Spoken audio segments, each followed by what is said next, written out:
3법 시행 1년 부작용이 속출하고 있습니다. 단단히 삐친 민심 어떻게 할까요? 임대인은 임대인대로 내 집 갖고 마음대로 못하니 우라가 생기고요. 임차인은 뛰는 집값에 교묘히 피해가는 임대인의 속수무책 당하고 있습니다. 부동산 중개업 역시 매물실종으로 존폐이익에 놓이게 되었어요. 사회 각계에서 폐지론과 개정해내야 된다는 목소리가 점점 높아지고 있습니다. 정부가 공인중개사에게 부동산 책임을 전가한다고 일 시위에 나서고 있는 중개사들 모습입니다.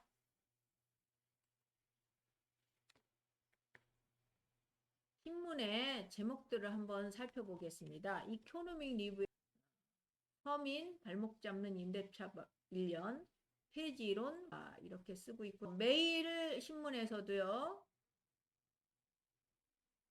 임대차법, 임대차 3법 거여의 입법 폭주가 빚어낸 전세 대란 이렇게 적고 있네요. 중앙경제에서도요. 임대차법 1년 서울 전세값이 1억 3,500만 원이나 뛰어. 악법도 법은 법입니다. 왜냐고요? 국민이라면 누구도 벗어날 수 없기 때문이죠. 매물은 씨가 마르고 이중 전세가로 상대적 박탈감에 허덕이는 국민들은 어찌할까요? 임대차 3법 폐지? 대대적 수정? 뭐든지 제대로 알아야 억울한 일을 당하지 않을 수가 있겠습니다. 늘 깨어 있으려면 배우는 자세가 필요합니다. 특히 요즘같이 무섭게 바뀌는 세상에서는요. 임대차 3법이란 전월세 신고제, 전월세 상한제, 계약갱신 청구권 세 가지를 말하는 거고요. 전월세 신고제는 임대차 계약의 보증금과 계약일을 신고하라는 겁니다. 2021년 6월 1일 이후에 체결되는 신규 계약, 갱신 임대차 계약을 계약일로부터 30일 안에 신고해야 돼요. 보증금 6천만 원에 월세 30만 원 이상일 때는 무조건 신고해야 합니다. 미신고 시는요, 4만 원부터 최대 100만 원까지 과태료가 부과되고요. 계도 기간이 정부에서는 22년 5월 말까지 유예라고 하지만 신고를 안 하면 다음에 과태료가 부과된대요. 꼭 신고를 해야 된답니다. 신고 대상 물건은 주택임대차보호법 대상은 모두 신고해야 되시고요. 기숙사, 판잣집도 다 해당. 한 달이 넘지 않는 초단기 계약은 제외됩니다. 국토부의 질의응답 내용을 보겠습니다. 임대차 신고는 언제부터 어디에 신고해야 하나요? 주민센터에 민원 24시 온라인 신고 시스템에 하면 되겠습니다.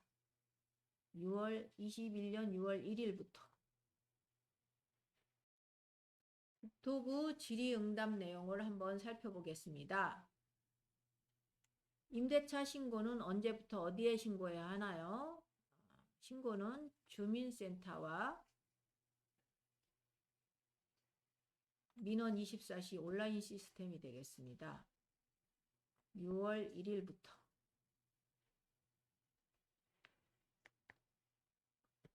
중요한 건데요. 전입신고만 하면 임대차가 자동으로 되나요? 그랬는데 임차인이 전입신고만 했을 때는 임대차 신고가 자동으로 되는 것은 아니라고 하네요. 그리고 반드시 임대차 계약서를 한답니다. 그리고 정부 24시에서도 임대차 계약서를 제출해야 되고요. 그리고 과세정보가 임대인 소득 과세정보로 활용되나요? 그랬더니 과세정보는 활용되지 않는다고 하네요. 두 번째, 전월세 상한제입니다. 갱신지 보증금 상한폭, 상한율을 5% 정한 건데요. 만약 합의로 5% 넘게 재계약을 했다면 계약갱신권은 안 쓴 것으로 간주됩니다.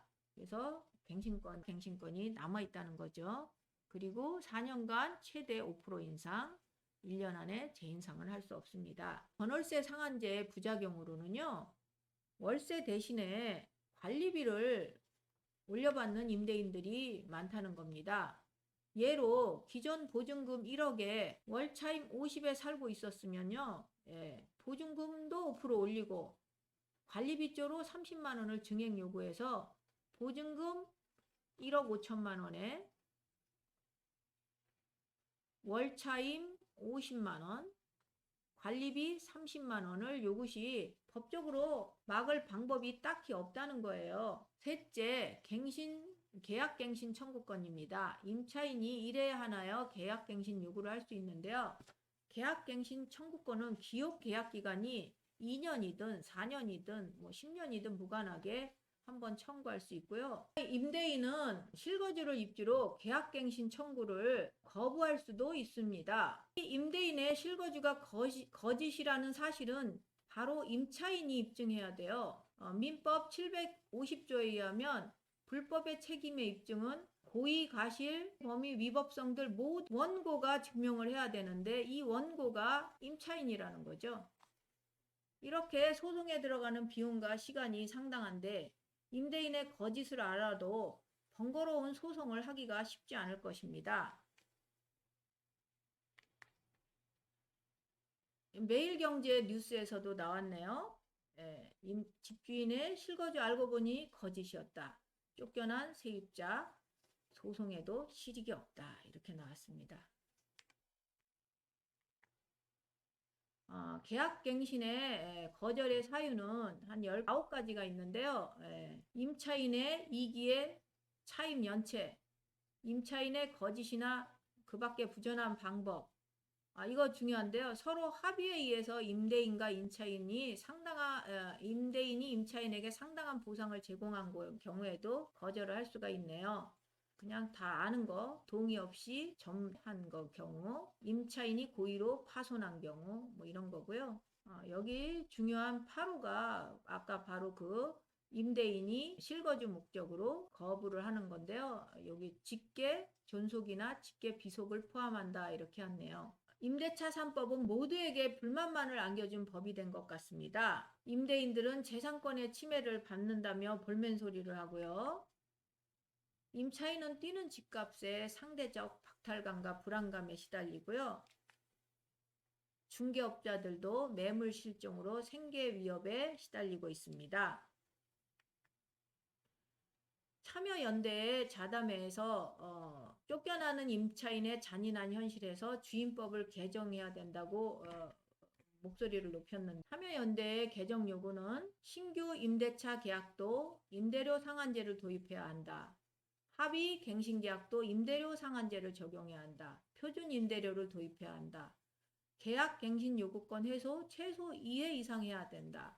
거절 요건과 위반 시 제재 구체적으로 해야 된다. 분쟁조정위원회 기능을 강화해야 된다. 근데요, 이거는 지금보다 더 강력한 규제가 될 것 같아서 걱정이 됩니다. 정부의 추가 대책으로 유력해진 표준 임대료제 통제 정책은요, 실패할 확률이 높다고 합니다. 그동안 정부의 강력한 부동산 정책이 실패들이 말해주고 있고요. 가장 강력한 임대차 보호법을 실행하고 있는 독일의 월세 상한제에서도 여실히 증명해주고 있습니다. 2020년 2월 23일에 시행해서요. 2022년 1월까지는 월세 인상을 전면 금지했고요. 2022년부터 2025년까지는 최대 1점 인상을 가능하다고 했습니다. 결과는 참담합니다. 통제된 시장 논리에 맞지 않아 이윤이 없으니 매물이 사라지고 풍기 현상으로 인근 지역으로 풍선 효과가 나타났습니다. 신규 월세집은요, 공급이 57.5% 반 이상이 감소가 됐습니다. 월세가 1년 사이에 3%가 하락했으니까요. 대신 인근 포스탐시는 월세했답니다. 앙겔라 총리도 우리의 통제 정책은 실패했다고 인정할 수밖에 없었던 이유입니다. 강력한 규제 정책이 시장에 부작용이 더 큰 것을 알 수 있습니다. 이렇게 더 강력한 규제 정책은 모두 맡게 될 거예요. 우리 아이들이 교육도 믿어주고 자율성에 기초해야 창의성이 있는 아이로 크듯이 부동산 정책도 느슨한 보호 정책과 시장의 자율성에 맡겨야 한다고 생각합니다. 우리의 인권은 우리가 지켜야 한다고 생각합니다. 곧 선거가 있지요? 저는 정치에 관심은 없지만 결과는 아주 궁금합니다. 이만 마무리하려 합니다. 여러분 생각은 어떠세요?